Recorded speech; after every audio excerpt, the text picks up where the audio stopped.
From your 24-hour news source, Channel 4 News continues. Bryan's here. Time for weather and a big weekend plan, Bryan? I'm going to stay warm. Stay in there, stay under the covers, you know. Yeah, you've got this little voice thing going here, too, don't you? Is this ever going to go away? I don't know. We hope so. See if we can make it through this. Take a look outside. It's 60 degrees at 11 o'clock. And the temperature's going down pretty quickly now. We're going to be in the 50s, maybe even a couple upper 40s tonight. 89% humidity west-northwest at 6 as the cool air comes in.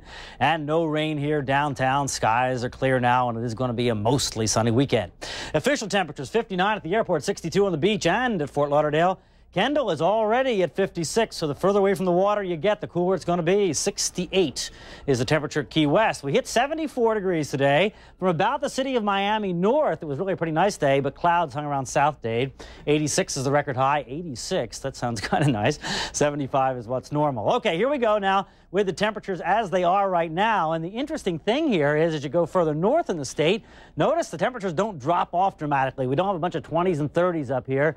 So it's not going to be one of those situations with a lot of freezing temperatures in the north. They're going to go down to the 30s in North Florida, and we're going to be in the upper 40s to 50s here.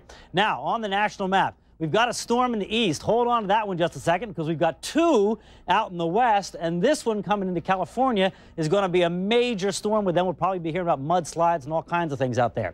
But in the east, this one is the one that's affecting us because the circulation around this big, complicated, double-barreled storm is what's pushing that cold air in here. Remember, the circulation around the low is counterclockwise, and as it drives that water and the air and everything else into the coast, they've got a mess up and down the east coast. Let's go back to this morning and watch as the loop goes now, and you'll see that the storm isn't going anywhere. It's just rotating right there, dumping heavy rain, 5 inches plus in North Carolina coastal sections today, and they've got coastal flood watches and warnings and winter storm warnings and gale warnings all up and down the northeast coast. Okay, temperatures look like this today. You see, not too cool, 50s and 40s along the east coast, as a matter of fact. Several cities set records like New York's JFK Airport, Beckley, West Virginia, San Juan, Puerto Rico. Look at that, was 87. Hollywood, the warm spot in the country, was 79. Now tomorrow, the cool air pushes in here. We're only in the 60s, but in the 40s in the northeast, not too bad. If you're traveling back home this weekend, well, it could be tough. We have a coastal gale for the northeast,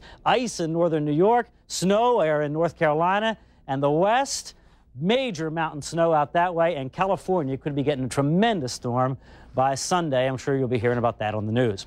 Okay, here we go now with the boating forecast. Small craft use caution because the winds are going to be blowing out of the northwest at 15 to 20, 3 to 6 feet in the sea, choppy in the bay, and 75 degrees in the surf. Tonight, a nip on the breeze out there, 54 degrees, but cooler in the inland sections. Only 68 tomorrow, lots of sun, kind of a chilly breeze. 48 tomorrow night. Then up to 72 with lots of sunshine, but still fairly cool on Sunday. Looks like a little cool stretch coming up. That's it. Have a great weekend. We'll see you on Monday. Tom and Kelly. All right. Thanks, Bryan.